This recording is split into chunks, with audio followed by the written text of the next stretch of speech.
Siya'y isang hipon, maganda lang kanyang katawan, tapon ulo.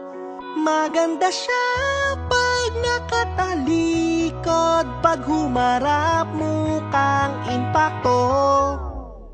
Yeah, may isang sexy na babae, nakita ko sa FB. Puro katawan lang ang picture, sabi ko eyeball kami. Hindi ko siya pinipilit, pero pumayag naman.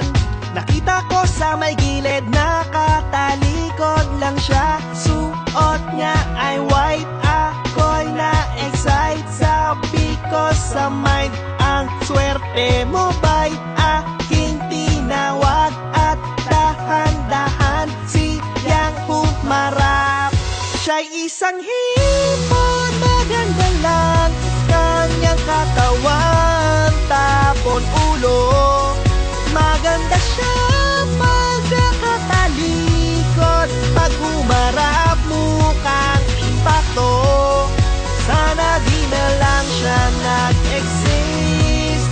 Ang hininga niya amoy panis, ang kanyang uso ay tagilid, ang mukha parang na-flying kiss. Oh, sinisikmura na nga ako, tinry ko na magtiis.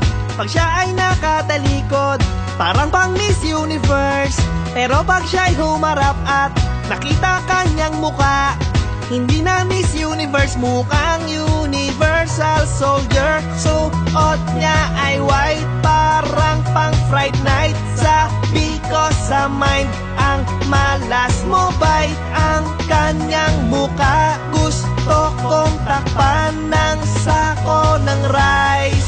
Siya'y isang hipon, maganda lang kanyang katawan, tapon ulo. Maganda siya pag nakatalikod, pag humarap mukhang impacto. Sana di na lang siya nag-exist.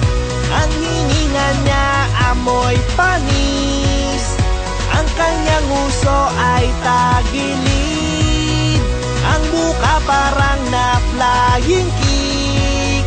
Siya'y isang hipon. Yo, ibis ng karagatan, huwag kang humarap, wala kang karapatan. Maganda ka naman, pero let me finish. Maganda sa paningin ng taong may foot fetish. Siya pa naman ay gaganda, basta sa mundo'y may alak pa. At basta habol ng lalaki, one kata. Mga mahilig sa exotic na pa. Wow, yeah. Wow, wow, wow, mali. Sa tempura yata to pinaglihi. Paborito ng mayaman, ayos lang maging mayabang, kasi ayaw naming lumingon ka sa pinanggalingan. Hirap na sa flip top, ako na'y bumait, pero dahil sa'yo na-inspire, bumatel pa ulit. Kaya bago umalis ate, salamat talaga. Pasalamat ka rin at sa radyo bawal magmura. Siya'y isang hipon, maganda lang kanyang katawan, tapon ulo.